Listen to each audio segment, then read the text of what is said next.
Жоқ. Мұса біздің бір елес. Мына түрімен жігітіміз биыл үйленбейді ау. Иншалла осы жыл болады. Үйге апарып тастады, дүкенге кіріп, ол маған фрукты, банан бәрін алып берді. Торт алып берді, мороженое жеп отырдық. Жұрттың жұбын ойлағанша, өз жұбыңды ізде. Менің атымнан Агата.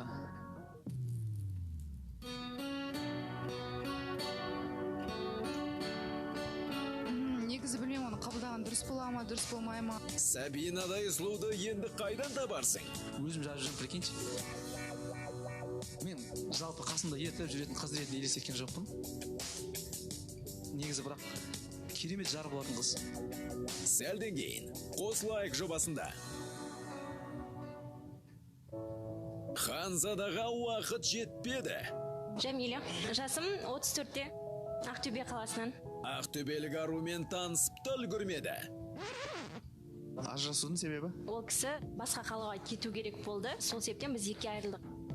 Бірақ кездесу болған шығар. Туған жерім Өзбекстан қаласы. Бірақ қазақпын. Асхатқа үміткер көп келсе де, нәтиже неге жоқ? Негізі наққа шыққан сайын бақыттымын. Жәмиля, сіз қалай ойлайсыз? Телеарна сыртынан ұнаттым. Анам ұнатқан, анам осы жаққа келуіме көндірген. Сәлден кейін қосылайық жобасында.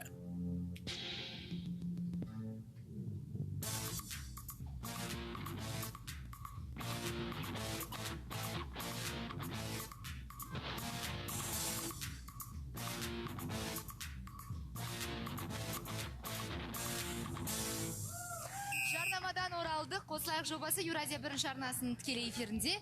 Ортада Агата, шымылдық жабылды.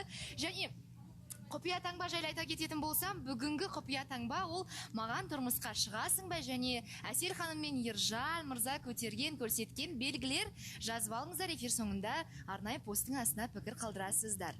Агата дайынмын дейді, үміткерде шығуға дайын, олай болса қарсы алайық, шақырайық, келіңіз.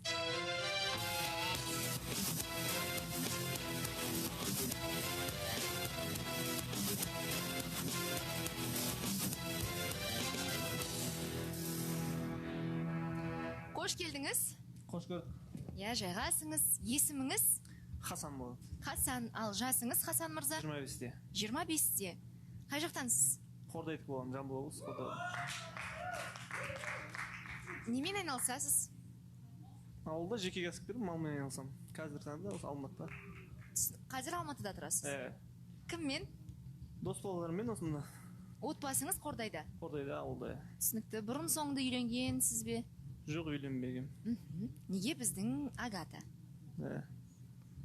Жоқ, өзіме ұнады. Қарадым, не олдым. Неге таныс көрмеске деп. Зерттеп, барлық талаптарын білесіз. Білем бәрін. Кеше ғана арақатынас тоқтаған еді, бүгін бірінші болып келіп отырсыз. Ал Агата, сұрақтарың бар болса, Хасан мырза, Қордайлық, жасы 25-те. Хасан, қош келдіңіз. Қош көрдік. Неде Қордайда туылдыңыз ба, или сол жақта тұрасыз, негізі? Мен үшін кеп тұрсыз ба осы жаққа? Негізі сол жақта тұрам, бір-екі ай болды Алматыға кейін. Алматыда не істейсіз? Магазин ашып жатқан ғой, соған жұмыстар бойынша келдім осы. Ата-анаңыз біле ме осы жаққа келгеніңізді? Біледі, әрине. Мені таңдап келгеніңізді біле ме? Біледі, анам біледі. Ал нені жобаны көріп жүргеніңізге қанша уақыт болды? Біраз болды көріп жүргенде. Инстаграм көрсең көре бересің. Ау? Постоянно көреміз. Инстаграмды көрсең көре бересің дейді. Мал шаруашылығымен айналысам дедіңіз ба, не дедіңіз? Ал бұлай оқығансыз ба?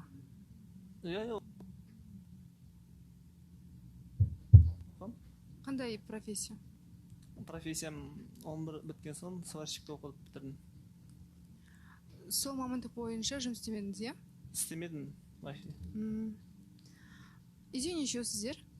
Екеуміз. Қарындасым бар, мен, анам, үшеуміз.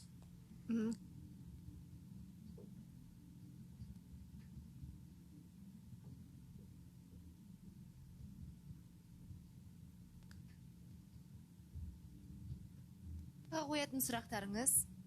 Сұрағым жоқ. Бойыңыз қанша? 1,76. 76. Ал былай 2-3 сөзбен примерно неңізді айта аласыз ба, мінезіңізді? Өзіңізді сипаттап берсеңіз. Мінезім қарапайым. Ондай асып бара жатқан мінез жоқ. Момымыз ғой.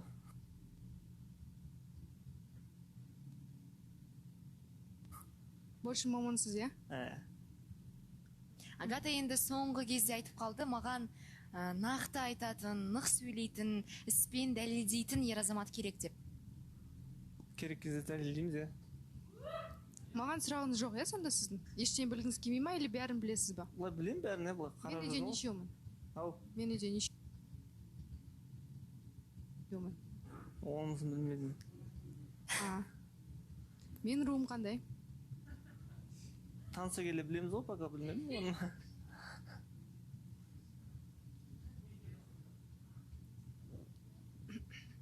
Агата үйінде 3 қыз. Иә, Әпкелі мен сіңілі. сұрамай отыр ғой, мұны не интересно деп ойладым. 3 қыз дейсіз ба? Иә, Үлкенсіз ба? Жоқ, ортаншысы. ортаншысы. Сіздің руыңыз қандай? Дулат.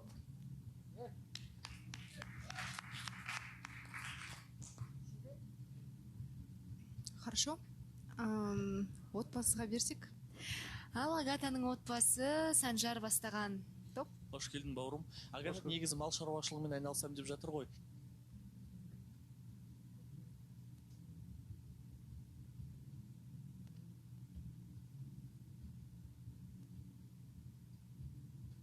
Жақын ғой дегенім ғой. Ол мысыққа ғой.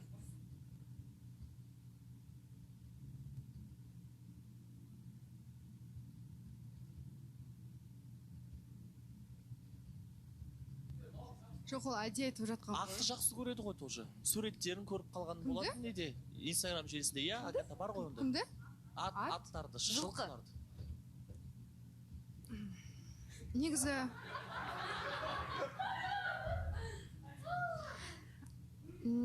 Негізі менің адамым сондай нәрсемен айналысатын болса, ол не обязательно сол жерде именно ішек-қарын ашып отыру. Адамдарды нанимать етеміз. Онда мен өзім барып кірісіп кетемін деп айтылам. Жоқ, Агата енді ертең, например, үйіңе барасың, сонда әжелерің, апаларың вообще негізі көреді ғой, енді сен заказ беріп оны тазалатқызбайсың ғой. Әр әйел үйде білу керек қой, мысалы, қолыңнан келеді ма сол? Енді мен өйтіп істеп көрмептім да, и прям горю желанием ішек-қарын тазалауға деп айтпаймын. Мына жерде өтірік маска киіп айтқым келмейді. Негізі мен шамалы жиіркеншектім да, и ондай нәрселерден қорқам. Сосын адамдар істейді ғой. Ал енді қамыр жайып үйрендің ба негізі? Иә, үйрендім. Бауырсақ алып келді жедім ғой негізі. Мен негізі жайлап үйреніп келе жатырмын, тамақты да новый видтарын сөйтіп өзіме бір қызық сияқты. Енді ничего, ақырындап ішек-қарынды тазалауды үйренесің, өруді де үйренесің. Күштілеп тұрып 5-6 чәугімге су қойып, қайнатып ішін тазалап, өріп. Диана ханым айта кетейін. Санжар шыққан сөзге келгенде сондайсың. Осы жерде қанша мәрте турник та болды, гір тасың да көтердік. Сол бір ойындардың ешбіріне сен қатыспадың, Санжар. Диана ханым, мен сізге айттым ғой енді. Жоқ, ана Диана ханым Санжардың сөзіне қарасам, бір ауылда бір 10 жыл келін болған қыздар сөйлеп отыр. 5-6 шәугім шайды қайнатып. Жоқ, енді апатамен тұрсаң көресің ғой соның барлығын. Ода тұрған наоборот, жақсы деп ойлаймын. Егер де мен де ертең болашақ әйелім тазалай алам, білем десе, мен наоборот қонатын едім. Ал мен жеркенем, одан маған Өзің мал шаруашылығына қалай қарайсың? жақсымын. Е? Жоқ, негізі былай ғой.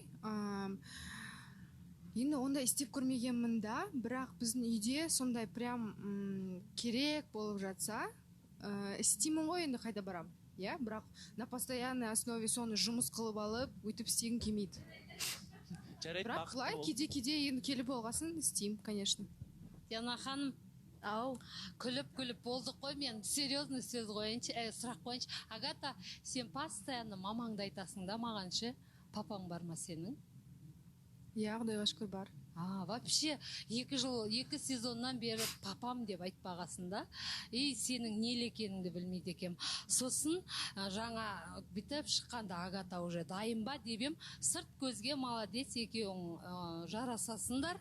Агата ішек-қарын тазалайтын қызға ұқсай ма, Санжар? Сен де қатырасың. Бірақ енді әрбір қазақтың қызы сен деме да, тазалайым, үйренем де. Тазалайым ғой, үйренем. Бірақ кейбіреулер бар ғой, иә, мен ондай нәрсені жақсы көремін деп айтады ғой кейбіреулер. Сондай емеспін. енді танысып көрерсіңдер.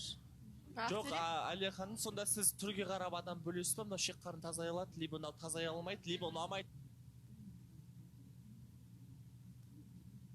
Деп, ода тұрған не бар, ода несіне жеркенеді? Сіз не болыпты? Өзіңіз де ауылдан Санжар, қойшы, шек қарын, мал шаруашылық деген шек қарын тазалауға ғана әкеп қойып отыр ғой. Демейші, Әлия ханым, дымына отқан жоқсыз маған. Санжар. Маған Сен дымына маған ұнап отыр ең. Сен де маған дымына отқан Сен жігітсің ғой, жігітше қойсай, шек қарынды мен қойсам жарасам. Енді менде, например, жоқ, Әлия ханым, ертең мен де үйге осыда келген кезде сұрақ қоям. Сабыр. Жоқ, егер де маған да үміткер келетін Сен Санжаргүлсің бүгіннен бастап. Тазалау негізі білу керек. Мына жерде Онда ертең студиямызға шек қарын алып келіп, Санжардың бар өнерін бірге тамашалаймыз. Жана ханым, мен түсінбей отырмын да, неге екен менің сұрағым бір. Қалжыңдаймын енді, жігітті бұл жерде шек қарын тазалатып қойса ол бізге айып болар, бірақ енді Әлия ханым айтып отыр, Агатаны барлықтарыңыз жақсы таныйсыздар ғой. Агата болашақта өзін қай жерде көреді, кіммен көреді? Бұл сұрақ бір Агатаға тиісіп қалу мақсатында қойылған сұрақ сияқты көрінді. Жоқ, мен айтып өтейінші, ол мен тазалай алам деп сұрақ қойып отырған жоқпын өзім да. Негізі менің талабымда бар, барлығын білу керек. Ода тұрған не, мысалы? Мында отырып алып, анда ары қарап, бері қарап күле бермеңші, Әлия ханым, дымына отқан жоқсыз. Өзім білем қандай сұрақ қойсам да. Мен бұл жерге бүгін айтысуға келген жоқпын, Диана ханым. Екеуіне сұрақ қойсыншы, біз отыра береміз. Сол үшін микрофонды Ұлбосынға қарай, немесе Ақтөреге қарай ұсынсаңыз. Не сөйлейші? Негізі мен айтпаймын, шек қарын тазаламаймын. Ол шек қарын тазалап қойды. Я үйренемін, обязательно үйренемін, білетін боламын, бірақ Ассалаумағалейкум, Хасан бауырым. Уалейкум ассалам. Қордайды негізі жақсы білем. Қордайдың өзінесің ба, ауылнансың ба және? Өзі ғой. Өзінесің, иә? Мал шаруашылық деп айтып жатсың, яқты шек қарын тазалау андай болды, ол шек қарын тазалау деген үйге бір қонақ келген кезде, сондай кезде бір сойылған кезде, не сезон, постоянно ондай емес шығар. Иә, осылай ғой. Мал шаруашылығың жайлы былай толығырақ айтып кетсең. Атқорым ғой, толығырақ айтқан кезде жан-жан. Фазендада ғой, иә, өзі. Иә, өзімнің жеке-меншік. Ол жерде қарайтын адамдар как положено бар. Иә, сол ғой, сол түсінбей жатыр да. сіздің әйеліңіз сол сіздің кәсібіңізбен айналысып жүру керек па, или сіз оны уже на ноги поставить, сол аяққа тұрғызып, уже система сияқты өзі жұмыс істеп жатыр ма? Жоқ, әйел адам араласатындай жұмыс емес қатты. Өзім араласамын, оған. Сіздің әйеліңіз былай жұмыс істей ала ма негізі? Жұмыс істеуге рұқсат бересіз ба? Басқа жерде? Не істеуге? Жұмыс істеуге рұқсатыңызды бересіз бе? Әрине, істеймін десе істеуге жұмыс. Диана ханым шек қарын деп жатыр ғой. Негізі мен де 18-19 жасында тұрмысқа шықтым ғой. Сол кезде мен де вообще білмейтінмін, Агата сияқты еш нәрсе білмейтінмін. Мен де кішкене жергенетін тұғым сояға барып, енді ісің сол не болғаннан кейін, ауылға келін болып түскеннен кейін барлығын үйренеткесін, басыңа түссе үйренерсің ғой негізі барлық нәрсені. Енді үміткерге қош келдіңіз, үміткерге сұрақ қояйын деп едім. Енді сіз осы жақта 2 ай болды, келгеніме кәсіп ашып жатырмын деп жатсыз ғой. Ертең үйленіп жатсаңыздар, ауылға барып келін болып, ауылда тұрасыздар ғой енді. Бұл жақта кәсібіңіз қалай болады? Жүре береді ғой, қордайымна тұрған жер келіп тұрамыз. Негізі үй ішілеріңіз салт дәстүрге жақын ба? Жақын еді, қазақи ғой. Ержан? Диана ханым, мен бір ойым бар да, мысалы осы жаңадан айырылысып кеткен жұптарға ше, кеше ғана айырылысқан жұптарға. Сендер точно үміткер қабылдауға дайынсыңдар ма негізі? Себебі мынандай да, Диана ханым, адам біреуді жақсы көріп, мысалы жақсы көрді ғой жұп болғандан ше, қалай бірден ұмытаса басқа біреумен сразу сөйлесіп кетеді. Мысалы, менде болды, мен мойындадым ғой осы жерде, мөлдір мен қатты ұнаттым. Бірақ мен біраз үміткер қабылдай алмай жүрдім да, себебі по-любому ойыңда сол жүреді. Енді сенің ұсынысың, Ержан, өзінің жүптік арақатынасын тоқтатқан қатысушы бір аптаға демалысқа кету керек пе? Жоқ, по-любому андайда үміткерді андай қылады, үміттендіріп қояды да, олар қабылдап дайын емес негізі. Мен Агатаға да гарантия бере аламын да. Ержан, сен қай бағдарламада отырғанды ұмытпа, ең бастысы. Ой, білемін мен. Мен саған айтайын, адамның орнын адам басады, шыны керек, енді біз ертең күні таныс тоқтатып кетіп, 10 күнге қайғырып бір жерге кетіп қалмаймыз ғой. Жоқ, қарасаңшы, Диана ханымда қатты махаббат болды, жұп болды, күшті 3 ай жүрді да, бірақ айырылыса салады да екінші үміткер қабылдай салады. Қалай ол сенің жүрегіңде әлі тұрған жоқ, бұл нәрсе жерде ғой. Ержанға ғана қатысты екен де таныстық тоқтатуға болады. Ержанға үміткер ұнаса өзіне тартып алуға болады, тоқтата салуға болады. Мен Агатадан отырмас бұрын сұрадым, иә, Агата сен нақты дайынсың ба деген кезде, мен жаңа үміткермен танысуға дайынмын деді, демек барлығы шешілді. Жоқ, енді отқаннан кейін, осы жерде отқаннан кейін по-любому айта береді ғой. Негізі по-любому Агата саған келіп айтып еді, мен дайын емеспін деп. Жоқ, маған сөйтіп көрінеді. Мысалы, кеше ғана ағаламен күшті махаббат бәрін жасап сол былай ғой, бізде ондай айтарлықтай махаббат болған жоқ. Қалай? Бір ай сол таныстық сияқты ұнату сезімінде. Мен Диана жоқ, мен ондай бір махаббаттан жылаған жоқпын негізі. Мысыққа ма? Ондай бір айтарлықтай махаббат болған жоқ. Әшейін ұнату процесі. Жоқ, сен ғана емес, бұл жерде Ерасыл да бар да. Жаңа сол Ерасыл шыққан кезде қоймайсыз ба? Ерасыл да кеше ғана не қылды ғой, айырылысты ғой, жұп болып. Мысалы, неге жігіттерге айтпайсыздар, қыз шыққан кезде қызға сұрақ қойып жатсың солай. Мен айтайын дегем, Ерасыл ана жерде таныстық сразу тоқтатып тастады ғой. Мен сол кезде ойландым, бұлар дайын емес. Ержан Нұрболат келе жатыр дейді, біз шымылдықты ашып алайық, иә? Ашамыз ба? Шымылдық ашылсын.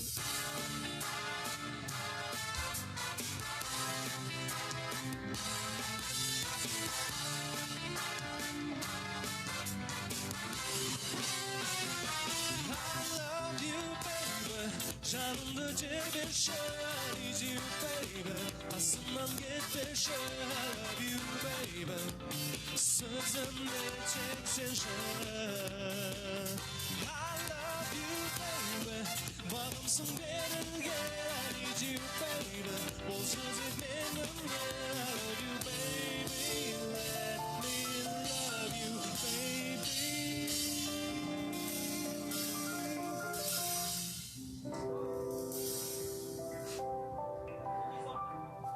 Шымылдық ашылды. Хасан мырза, Агата. Тағы да қош келдіңіз. Қазақсыз ба? Иә, қазақ. Басқа неге ұқсайды екенсіз ұлтқа шамалы? Иә, дулатпын деді ғой, иә? Дулатпын, иә. Сұрақ? Айтпақшы, негізі жарнама барысында біздің үміткермен айналысатын редакторға Аблай SMS жолдап жіберген екен. Ұлбосын бүгін өте әдемі болып тұр, менің сәлемдемемді айтыңыздаршы біздің Ұлбосынға деді. Сәлеміңізді жолдадық, аманатты тапсырдық, иә. Ұлбосын жайнап тұрсыз расымен де. Ал Агата мен Хасан мырзаға қоятын сұрақтарыңыз болса, айтатын пікірлеріңіз. Темірлан. Хасан, ассалаумалейкум. Негізі былай енді сырттай бақылап келдің, білесің, полный былай енді шындыққа келгенде противоречие ғой сенің талаптарыңа, қарама қайшылық мысалға. Ауылға барғысы келмейді бір, екіншіден мал шаруашылығына қатысқысы келмейді мысалға. Соны қалай сен өзің былай өзіңе уверен болып келдің ба, соның бәріне көндірем деген ниетпен? Жоқ, қарсымын деп айтпады ғой. Ол негізі алдыңғы эфирларын сен көп бақыладың дедің ғой, ол алдыңғы эфирларда да айтқан, бағана да мысалға тұрғызылып кетті да мал шаруашылығы деген. Бұл кісі қалада өмір сүргенді жақсы көреді, ыңғайы. Осы жерде пікірталас болған кезде де айтатын, қала, ауызын екі сөз. Жоқ, мен негізі олай айтпағам, Темірлан. Сүйіп тұрған адамның ісі ауылда болса, иә? Қатты сүйіп қалсам деген бір кішкентай мынандай. Қалай сүйіп қалса? 90 қылдырып кетті. Қатты сүйіп қалсам деген. Қатты. Жоқ, енді Агата сен келісіп тұрсың ғой, өзің шындықты айту керек қой енді отырғаннан кейін. Жоқ, енді ол кісі қарсы ғой, Агатадан білеміз ғой бұның өмірге деген көзқарасын бәрін мысалға. Заманауи ауылда. Темірланның сұрағын түсінеміз дегенше жарнама уақыты болды. Жарнамадан кейін бірге түсінуге тырысамыз. Таныстық жалғасын таба ма жоқ па? Асхат пен Асхаттың үміткері Жамиля ханымның Мұса мен Сабинаның арақатынастарын бірге талқылаймыз. Евразия бірінші.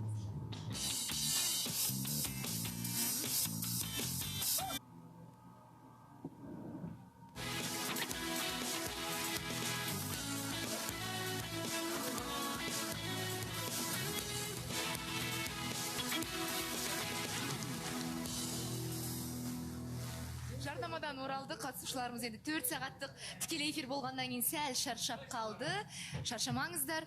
Ал ортада Агата мен Хасан мырза, Агатаның жаңа үміткері, қордайлық және пікір, сөз Рамазанда. Жаңа бір негізі қарап отырмын да, енді Агатаның өзінің талаптарын айтып отырдандай. Енді жоғарғы талап қой, енді Тима айтып отыр, мен бұлай ішімнен ойлап отырмын да. Андай мақал бар ғой, жігіт сүйсе алады, қыз сүйсе қалады деп. Негізі кез келген қызды сындырып алса болады. оның талаптары бар, ауылға бармаймын, бармаймын. Оны сындырып алсаң, жүрегін жаулап алсаң, ол ауылға баратын сияқты. Кез келген қыз барады деп ойлаймын. Ерасыл? Жанахын, Хасан қош келдің. Хасанға қарасам бір Агатаға деген ешқандай қызығушылығы жоқ. Өйткені сұрақ бар ма десе жоқ дейді. Бір ұнатып, бір қызығушылықпен келмеген сияқты Мұса, солай ма?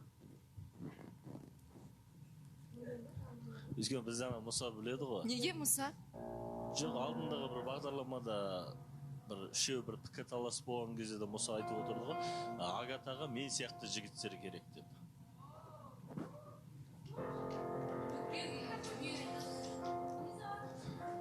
Жоқ, мына жерде... Ерасыл, толықтыра кетейінші Ерасылды. Бұлай ғой Мұсаға айтқан кезде ше. Осы жігіт па Агатаға керегі? Сен білесің ғой просто вкусын жаңа. Мен де шымылдық ашылған кезде ойладым енді екеуі бір-біріне сәйкес келмейтін шығар депші. Бірақ Мұса ақыры айтты ма? Все-таки енді ағыланмен де жұп болған кезде жаңа гүл беріп, оның бәрі біз сезіп отырып бастарында бірдеңке бар екенін ше. Ерасыл, Асхат, Мұсаның үміткері бар ғой, Сабина. Енді үміткері бар болса неге Агатаға онда гүл сыйлап? Ренжітіп алдым деп сыйлады. Жоқ, біз онда Жана ханым, мына жерде де алдында да ол сөздің өзі ренжітіп алады ғой, мысалы тұрып алып Агатаға мен сияқты жігіт керек деген сөздің өзі ол үміткеріне деген құрмет емес. Көке, былай болып кетті ғой мына жерде өз. Мысалы қандай анау мынау сендер өз білесіңдер ғой сондай нәрсені жақсы көресіңдер ғой. Бірден айтса ал қандай ал. Мен спец әдейі айттым негізі. Ерегесіп. Әдейі, сол жерде айту керек қой, қырсығып айттың. Әдейі айттым да. Енді екеуі де енді. Сен просто Ағлан мен Агатаның ортасында серьезный отношения бар болғандықтан кейін сен ортаға түстің. Ана жерде сен ештеме көрмей тұрғаннан кейін спокойно отырсың ортаға түспей. Қош Асқат, сен де Агатаны жақсы көріп қалбен ғой бір кездері. Диана ханым, негізі тоқ етері мына жерде отырып алып, бір-біріңді ұнатуды қойыңдаршы айналайын. Неғып отыр? Агатадан басқа қыз жоқ па? Онда үшеуің біреуің таңдап алыңдар. Кім Сабина ренжиді ғой Мұсаның үміткері. Бір-біріңе былай да бүйтіп айтайыншы мен. Бүйтіп жазады да маған. Сендер бір-біріңді ұнатып қалсаңдар, қосылайықта неғып отырсыңдар деген сөз жыныма тиеді. Сезімдерің бар ма, қолынан ұстада шығып кетіңдер. Сіз келмей тұрған кезде Алия ол теманы біз уже айтып тастағанбыз. Біріншіден Сабинаның уже ренжіп қалды ма? Сен немене көкірегіңді көтеріп отырсың? Мен көкірегімді көтеріп отырған жоқпын. Шындық шымбайыңа батып жатыр ма? Агата шықса, тұра тұршы, мен айтып жатырмын ғой, тыңдап үйрен. Алия ханым, Асхатты тыңдайықшы бұл жолы, иә? Сіз бүгін біраз сөйледіңіз. Иә, рахмет. Жоқ, жаңа айтып жатыр да енді қалай айтсам болады? Құдай-ау, Асхат Алия ханымнан сөзді жұлып алып сізге бергенімде? Алия ханым ренжіп қалды енді. Жарайды. Жоқ, Алия ханым түсінбеймін де, Диана ханым бірдеме болса шығып кете береді. Мен де түсінбеймін. Жоқ, сөз көтере алмаса нағып отыр деймін де, мына же өзі біреуге сөйлегенде сондай. Өзіне бірдеме деп сөйлесе болды, орнынан тұрып кете береді. Ойыншық қыз жібердіңдер ғой мына жерде. Жоқ, Мұса, сен просто реально өзің мнениеңді айта алмайсың ба? Қандай мене относительно вот келіп отқан үміткер мен Агата жайлы. Сен не көріп тұрсың, мен де соны көріп отырмын ғой. Не көріп тұрсың, айтшы. Сен жаңа айттың ғой енді. Жұптың шығып тұрған жоқ. Оған қандай жігіт керек? Көңілін көншіді ма, білмеймін енді. Көңілді жігіт керек, көңілді жалпы. Мұса, неге күліп отырсың? Жоқ. Ержандар күліп отыр да, мысқылдап Ержан күліп отырған жоқ, Ержан саған кәдімгідей қарап отыр, тыңдап. Бізден жаңағы мынандай нәрсе қалыптасып кетті ғой. Жұп көресіз ме, жұп көрмейсіз біз Нұрсұлтаннан сұраймыз. Енді қазір жігіттер ұнай ма, ұнамай ма, Мұсадан сұрау керек сияқты отыр. Бізде каждый философтар пайда болып отыр ғой. Я Мұса Агатаға қандай жігіт керек екен білет өзі сияқты, бірақ өзіне не керек екен білмейтін жігіт.